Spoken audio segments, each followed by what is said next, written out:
I was 27 when my brother Tyler launched his tech startup. He was 31, freshly graduated from Stanford's MBA program, and absolutely convinced he was the next Steve Jobs. Innovate Tech Solutions was going to revolutionize cloud-based project management software. He had buzzwords, a sleek pitch deck, and the kind of confidence that made investors write checks. He also had our parents' complete devotion. Tyler's company is going to change everything, Dad had announced at Sunday dinner 3 years ago. This is the kind of innovation that builds generational wealth. Mom had beamed. Our son, the entrepreneur.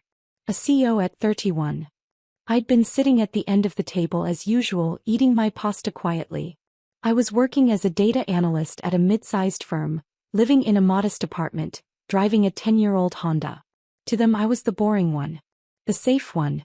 The daughter who chose stability over ambition. What they didn't know was that I'd been day trading since college. Not recklessly, carefully, methodically studying patterns and building algorithms. I'd turned my graduation gift of $5,000 into $50,000 by 23. By 25 I had $400,000. By 27 my portfolio was worth $2.3 million. I'd learned to keep it quiet. Every time I'd mentioned an investment win, Dad would say something like, lucky timing, or beginner's luck. When I'd suggested I understood financial markets, Tyler had literally patted my head and said, that's cute, but there's a difference between playing with stocks and real business strategy. So I'd stopped mentioning it. I'd kept working my boring job, kept living in my modest apartment, and kept building my portfolio in silence. When Tyler had announced he was raising a Series A round for Innovate Tech, I'd done my homework. I'd analyzed his business model, studied his competition, reviewed his technical architecture. The software was actually good, not revolutionary but solid. Well designed. Practical. With the right funding and execution, it could capture a meaningful market share. I'd wanted to invest. Not because he was my brother but because it was genuinely a good opportunity. I'd seen worse companies get $100 million valuations. Tyler's startup had real potential. But I'd known better than to approach him directly. So I'd created a shell corporation, Cascade Ventures LC, and structured it through my investment advisor, Patricia Morgan at Silver Lake Capital. Patricia managed my portfolio and understood the need for discretion. She'd set up the entity, filed all the proper paperwork, and made sure everything was completely legal and separate from my personal identity. Then Patricia had reached out to Tyler's fundraising team with an investment offer. $40 million for 28% equity. A substantial Series A that would fully fund his product development, marketing, and expansion plans for the next 3 years. Tyler had been ecstatic. A $40 million commitment from a serious venture capital entity? It was more than he'd hoped for. The deal had closed in 6 weeks. Cascade Ventures became Innovate Tech's primary investor and majority stakeholder. I became my brother's boss, essentially. And he had absolutely no idea. That was 3 years ago. Since then I'd watched from behind the corporate veil as Innovate Tech grew. I'd attended board meetings via video conference with my camera off, labeled as Patricia Morgan representing Cascade Ventures. I'd reviewed quarterly reports, approved budgets, and guided strategy decisions, all while Tyler thought he was reporting to some faceless investment firm. The company had done well. Not spectacularly but steadily. Revenue had grown from $0 to $18 million annually. They'd captured 3% of their target market. User retention was strong. The fundamentals were solid. But Tyler's ego had grown faster than his revenue. Every family dinner became a Tyler highlight reel. We just signed Microsoft as a client. Forbes mentioned us in their tech startups to watch list. I'm speaking at 3 conferences next month. Dad would beam with pride. Mom would show everyone photos on her phone. My son, the CEO. I'd smile and nod and ask polite questions while internally reviewing the financial reports that told a more complete story. Yes, Microsoft was a client. A very small pilot program worth $50,000 annually. Yes, Forbes mentioned them, in a list of 50 startups, 1 sentence. Yes, Tyler was speaking at conferences, mostly because I'd approved the marketing budget that paid for sponsor speaking slots. None of that diminished the company's success. But it wasn't the unicorn story Tyler presented to the family. The breaking point came at Mom's birthday dinner last month. November 15th. The whole family gathered at an upscale steakhouse, Tyler's treat, he'd insisted. He'd arrived in a new Tesla Model S, wearing a Breitling watch, carrying himself with the kind of swagger that made waiters uncomfortable. The company's doing incredibly well, he'd announced during appetizers. We're preparing for our Series B round. Looking at a $200 million valuation. Dad had whistled. $200 million? Tyler, that's extraordinary. We're in talks with several major VC firms, Tyler had continued. Sequoia's interested. Andreessen Horowitz sent feelers. This is the big leagues now. I'd stayed quiet, cutting my steak because I knew the truth. We weren't preparing for a Series B. Our burn rate was too high, our growth too slow. The $200 million valuation was Tyler's fantasy, not market reality. And Sequoia and Andreessen Horowitz hadn't sent feelers. Their junior analysts had taken polite coffee meetings that went nowhere. But I'd learned not to correct him at family dinners. Then Tyler had turned to me. You're being awfully quiet. Not impressed by your big brother's success. It's impressive, I'd said simply. She doesn't really understand tech business, Mom had said apologetically. It's very complex. Actually, I'd said carefully, I've been following the cloud software market pretty closely. It's fascinating how. Right, your little stock hobby, Tyler had interrupted, grinning. How's that going? Made your first million yet? He'd said it like a joke, like the idea of me having serious money was absurd. I do okay, I'd replied. Em works hard, Dad had said in that placating tone that actually meant, let's humor her. Data analysis is a solid career. Solid, Tyler had repeated, smirking. That's one way to put it. Look, Em, there's nothing wrong with a stable job. Not everyone is cut out for the startup world. Takes a certain kind of risk tolerance, vision, aggressive mindset. You're more of a steady player. And that's fine. I'd taken a sip of water and said nothing. Then Tyler had dropped the bomb. Actually, speaking of investments, didn't you mention wanting to invest in Innovate Tech back when we were starting? I'd frozen. I might have mentioned it. Right. He'd laughed. I remember. You offered like $5,000 or something. Your investment fund? He'd used air quotes, grinning at our parents. It was more than that, I'd said quietly. Oh, sorry, was it 10,000? Either way, we appreciate the thought, but Innovate Tech isn't really set up for small personal investments. We work with professional venture capital firms, institutional investors, people who understand how series of funding works, equity structures, board governance. No offense, but it's just not the same league as playing with stocks on your lunch break. Mom had nodded sympathetically. Tyler's right, honey. His company deals with very sophisticated investors. It's not really appropriate for personal money. I understand sophisticated investing, I'd said, keeping my voice level. I'm sure you do in your way, Tyler had said patronizingly. But there's a difference between buying shares of Apple and structuring a multi-million-dollar venture capital deal. We're talking due diligence, term sheets, board seats, liquidation preferences. It's serious business. I'm aware of term sheets, I'd started. Look, Tyler had cut me off, leaning forward with that insufferable big brother expression. I love you. You're my sister. But you have to understand, I can't mix family money with business. It's messy. And honestly, I don't think you'd be comfortable with the kind of risk we're taking. This isn't safe, stable 9-to-5 money. This is aggressive growth strategy. We're burning through capital to scale fast. It's not the kind of thing someone with your conservative approach would understand. Conservative, I'd repeated. Risk-averse, he'd clarified. Which is smart. For you. You like your safe job, your safe investments, your safe life. Nothing wrong with that. But don't confuse that with what we're doing at Innovate Tech. We're playing a different game entirely. Dad had raised his glass. To Tyler and Innovate Tech. May the Series B be everything you're hoping for. Everyone had toasted.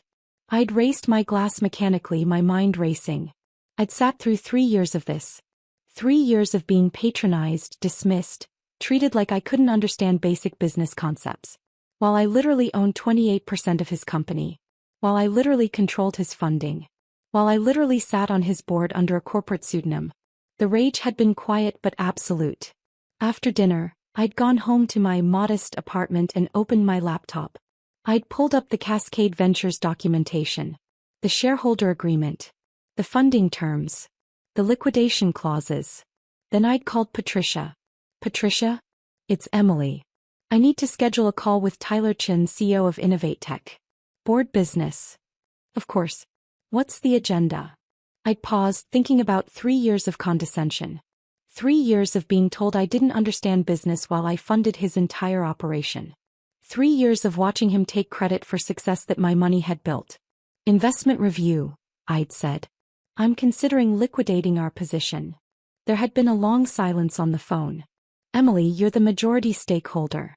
If Cascade pulls out, Innovate Tech loses its primary funding source. They'd have maybe 4 months of runway before they'd need to shut down or find emergency financing. I'm aware. Are you sure about this? I'd thought about Tyler's smirk. His patronizing tone. His absolute certainty that I was too small, too safe, too boring to play in his world. Schedule the call, I'd said. 2 days later, Tyler had been sitting in Innovate Tech's conference room for his quarterly board meeting.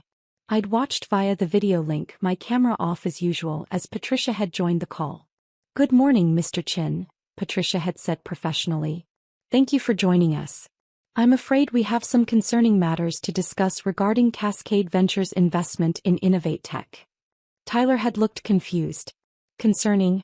I thought Q3 results were solid. Revenues up 12% year-over-year. We're hitting our milestones.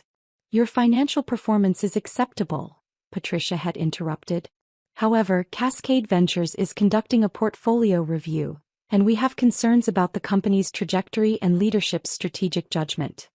Leadership's judgment? Tyler's expression had shifted from confusion to defensive. What are you talking about? We're executing exactly according to plan. We're on track for Series B discussions next quarter. Mr. Chin, we need to be frank. Your Series B projections are unrealistic. Your $200 million valuation target isn't supported by your current metrics. Your burn rate is concerning. And frankly, we have questions about capital allocation decisions. Tyler had gone red. What decisions?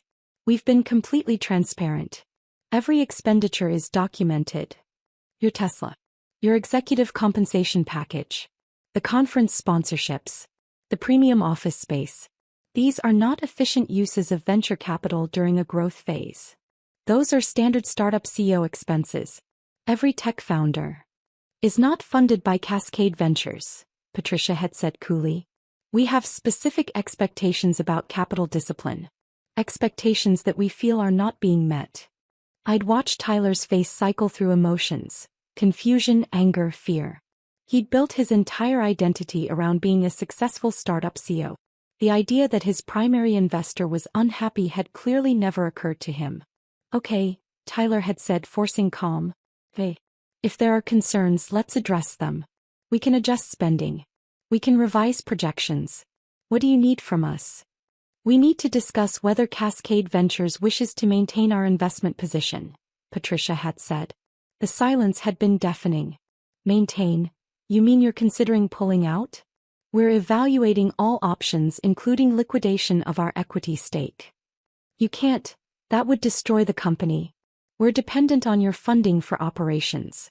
If you pull $40 million out. We're aware of the implications, Mr. Chin. Which is why we're having this conversation. We need assurance that leadership is taking our investment seriously. I am taking it seriously. This company is my life. Everything I've built. His phone had rung. He'd glanced at it, irritated. I need to take this. It's my bank.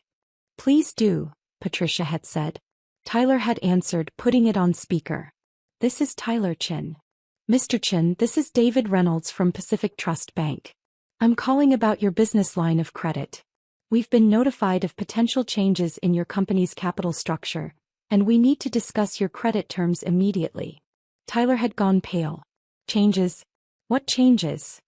Our covenants require notification of any material changes in investor composition. We've received information suggesting your primary investor may be withdrawing. Is this accurate? We're just having discussions. Mr. Chin, if your Series A investor liquidates their position, your credit line will be immediately callable. That's $8 million you'd need to repay within 30 days. Tyler had looked at the video screen where Patricia's name was displayed, his expression panicked. This is a misunderstanding. Patricia, Ms. Morgan, we can work this out. We'll need to see significant changes, Mr. Chin, Patricia had said firmly. Another phone had started ringing. Tyler's cell this time. He'd looked at the screen, his hand shaking slightly. It's our CFO. Answer it, Patricia had said. Tyler had switched calls. Brian? What's wrong? Tyler, I'm getting calls from 2 of our major clients. They're asking about company stability. Someone told them our primary investor might be pulling out. Microsoft is threatening to pause our contract pending clarification. What the hell is going on? How did they even know? Word travels fast in tech circles. Is it true? Is Cascade Ventures withdrawing? Tyler had looked like he might be sick. We're having discussions. Strategic realignment discussions. Strategic realignment? Tyler, if we lose our primary funding, we're done. We have 4 months of runway, maybe less. We can't raise emergency Series B in that time. Everyone will know we're desperate. We'll get terrible terms or no terms at all. I know that. Tyler had snapped. I'm handling it. He'd ended the call and stared at the video screen. Patricia. Ms. Morgan. Please. Let's talk about this rationally. What do you need? What will it take to keep Cascade invested? I'd unmuted my microphone for the first time in 3 years of board meetings. Hello, Tyler. His face had gone blank. Who? It's Emily. I'd watched him process the voice. Confusion. Recognition. Complete disbelief. Why are you on this call? Because I'm Cascade Ventures, I'd said simply. I'm your primary investor. I own 28% of your company. I've owned it for 3 years. The silence stretched so long I thought the call had frozen. That's not possible, Tyler had finally said. Cascade is a venture capital firm. A real VC firm with institutional backing. Cascade is a shell corporation I created through my investment advisor. It's my money, Tyler. All $40 million of it. Mine. You don't have $40 million. I have $47 million currently. I had $52 million when I invested in you. I've made about $5 million profit on other investments since then, and your company's equity value has appreciated roughly $7 million, so my Innovate Tech stake is now worth about $47 million total. He'd stared at the screen like I was speaking another language. That's impossible. You work data analysis. You live in that tiny apartment. You drive a 10-year-old Honda, yes. Because I prefer to invest my money rather than spend it on Teslas and Breitling watches. How did you? This doesn't make sense. I've been trading since college, Tyler. I built my portfolio from $5,000 to $2.3 million by the time you launched Innovate Tech. When you needed series of funding, I saw a good investment opportunity. So I created Cascade, funded your company, and took a board seat. I've been Patricia Morgan representing Cascade Ventures at every quarterly meeting for 3 years. Patricia had unmuted. I'm the actual Patricia Morgan, Mr. Chin. Emily's investment advisor. I've been representing her interests as requested. Everything was completely legal and properly documented. Tyler had sunk into his chair. You've been on the board? You've been my primary investor this entire time? Yes. While we at family dinners. His face had shifted from shock to horror as he'd replayed 3 years of conversations. Every dismissive comment. Every patronizing lecture about business. Every time he'd explained basic concepts to me like I was a child. While you told me I didn't understand sophisticated investing, I'd finished. While you laughed about my pocket change. While you explained that I was too risk-averse for serious business. Yes. During all of that. Oh my God. The Series B discussions you've been bragging about, those are going nowhere, Tyler. Your projections are inflated. Your valuation expectations are unrealistic. And your spending habits are concerning to any serious investor. The Tesla was purchased with venture capital meant for product development. The watch was bought the same month you cut the customer service team's training budget. The premium office space costs more annually than 3 junior developers' salaries. You've been spending my money like it's unlimited while treating me like I'm too stupid to understand basic finance. His face had gone from pale to red. I didn't know. That doesn't make it better, Tyler. It makes it worse. You treated me that way because you genuinely believed I was beneath you financially and intellectually. The fact that I was secretly funding your entire operation the whole time just proves how wrong you were. Another call had come through on Tyler's phone. He'd ignored it. What do you want? He'd asked quietly. Are you really going to liquidate? Destroy the company? I'd leaned back in my chair, considering. 3 years of condescension. 3 years of family dinners where I was the boring, safe, unsuccessful daughter while he was the visionary entrepreneur. 3 years of being patronized by someone whose company only existed because of my money. I'm not going to destroy anything, I'd said finally. Despite what you think of me, I'm actually a pretty good investor. I don't make emotional decisions with $47 million positions. Then what? But things are going to change. First, your spending gets audited. Every personal expense charged to the company gets reviewed. The Tesla? You're buying that out personally or returning it. The watch? Personal expense. The conference sponsorships that are really just vanity-speaking slots? Cut entirely. Tyler had nodded frantically. Done. Absolutely. Second, your compensation package gets restructured. You're currently paying yourself $280,000 annually plus equity. That's dropping to $180,000 until revenue hits $25 million. You want startup founder money? Hit startup founder metrics. Hey. Yes. Third, you're getting a real SEO. Someone with operational experience who can rein in your spending and implement actual financial controls. I'm approving the hire and the search firm. You don't get veto power. Understood. Fourth, the $200 million Series B fantasy ends now. We're going to build a sustainable business with realistic projections. If that means slower growth, fine. I'd rather own 28% of a company worth $100 million than 28% of one worth zero because you burned through capital chasing unicorn valuations. Right. That makes sense.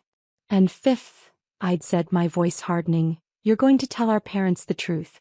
All of it. That I'm your primary investor. That I've funded your company from the beginning. That your success is built on my capital, not just your vision. And you're going to do it at this Sunday's dinner. In front of everyone. Tyler had closed his eyes. And that's, do we have to? Those are my terms, I'd said flatly. Accept them or I liquidate my position tomorrow and you can explain to Mom and Dad why your company collapsed. I accept, he'd said immediately. All of it. I accept. Good. Patricia will send you the updated agreements. Sign them by end of day Friday. I will. Can I just say, I'm sorry. I was an ass. I was completely wrong about you. Yes, I'd agreed. You were. But you can start making it right on Sunday. I'd ended the call and sat in my apartment, hands shaking slightly with adrenaline. 3 years of hidden identity revealed in 15 minutes. 3 years of secret control brought into the light. Sunday dinner was at Dad's house. I'd arrived early, settling into my usual spot at the end of the table. Tyler had come in looking like he might throw up, which gave me a certain satisfaction. Mom had started her usual routine. Tyler, honey, how's the company? Any news on that Series B? Tyler had glanced at me. I'd raised my eyebrows slightly. Actually, Mom, Dad, everyone, I need to tell you something. About the company. About how it got funded. Dad had perked up. Oh. New investor coming in. No. Old investor. Original investor, actually. Tyler had taken a deep breath. 3 years ago, when I was raising my Series A, I got a $40 million commitment from a venture capital entity called Cascade Ventures. That's been our primary funding source since launch. It's what built the company. We know that, honey, Mom had said. What you don't know is who Cascade Ventures is. He'd looked directly at me.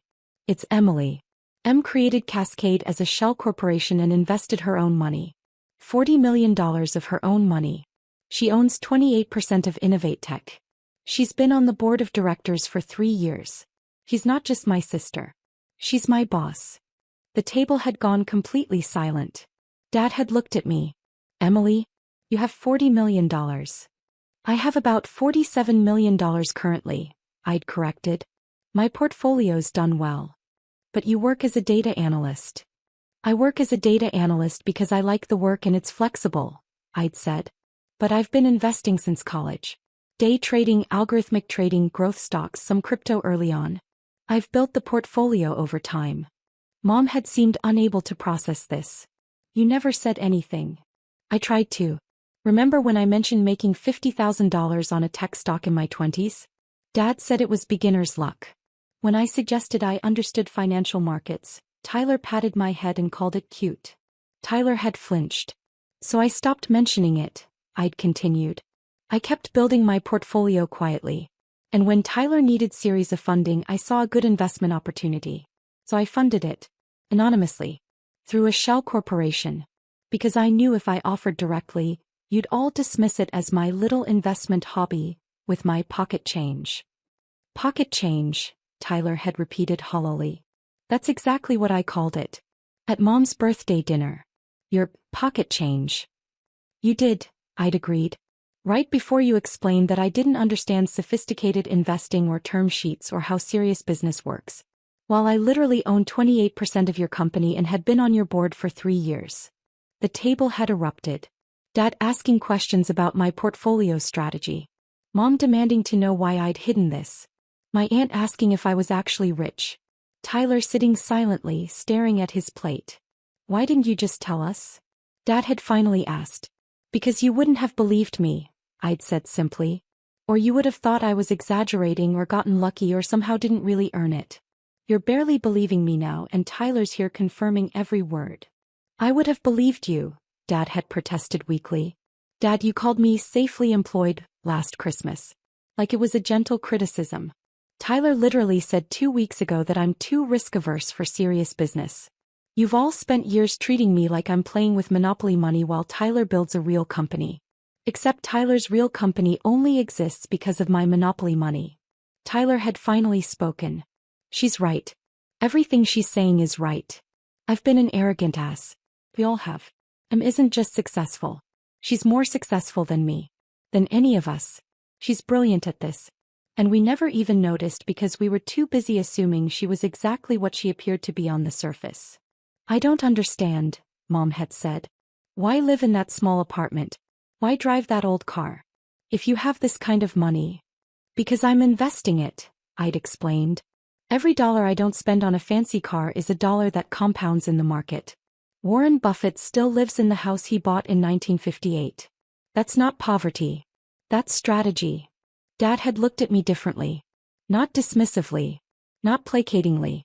But with actual respect. Maybe for the first time in my adult life. Emily, he'd said slowly, I owe you an apology. A real one. I've underestimated you significantly. We all have, Tyler had added. And I'm sorry. For everything. Every dismissive comment. Every patronizing explanation. Every time I made you feel small. You've been keeping my company alive, and I've been treating you like you couldn't understand a balance sheet. You really couldn't? I'd asked pointedly. He'd smiled slightly. Apparently not as well as you do. The conversation had shifted then. Dad asking about investment strategies. Mom wanting to know how I'd learned to trade. Everyone suddenly very interested in my boring career and safe choices and modest lifestyle. The power dynamic had shifted completely. Not just with Tyler but with the entire family. I wasn't the overlooked youngest anymore. I was the secret genius who'd funded her brother's entire empire while he patronized her. Later Tyler had caught me in the kitchen. For real, are we okay? The company, I mean. You're not actually going to pull funding, right? Not if you follow the new terms, I'd said. Cut the wasteful spending, hire the COO, build sustainably. Do that and we'll be fine. I will. I promise. He'd paused. I really am sorry. I was so focused on being the successful one, I never considered that you already were. I know, I'd said. But Tyler, don't tell me you understand business better than I do anymore. I literally own your business. He'd laughed, but it was humble. Yeah. I got that message pretty clearly. The story had made it into the family lore. The time Emily revealed she was secretly rich and had been funding Tyler's company the whole time. It was told at every gathering, every holiday, every family event. Sometimes with embarrassment. Sometimes with pride. Always with a certain sense of disbelief. Tyler's company had stabilized. With proper financial controls, realistic projections and disciplined spending, Innovate Tech had actually become more attractive to investors. 6 months later, they'd successfully closed a Series B at a $120 million valuation. Not the $200 million fantasy Tyler had wanted, but a realistic number backed by solid metrics. My 28% stake was now worth approximately $34 million, a decent return on my original $40 million investment when combined with the dividend distributions I'd received. Not spectacular but solid. Sustainable. And I was no longer the invisible family member. I was Emily Chin, the data analyst who turned $5,000 into $50 million and funded her brother's tech company without him knowing. At Christmas dinner this year, Tyler had stood up with his wine glass. "I want to make a toast," he'd said. "Tim. My sister, my primary investor and the smartest person in this family. Who taught me that success doesn't always look like what you expect, and that the quietest person in the room might be the most powerful." Everyone had raised their glasses. I'd smiled, staying seated at the end of the table. My choice now, not a relegation. "To M," they'd chorused. I'd taken a sip of wine and thought about 3 years of secret board meetings. 3 years of funding my brother's dream while he dismissed mine. 3 years of being underestimated while I held all the power. "To family," I'd said quietly. "May we all learn to look a little deeper." Tyler had met my eyes across the table and nodded. A real acknowledgement. Real respect. It had only taken $40 million and a near collapse of his company to get there. But I suppose some lessons were expensive.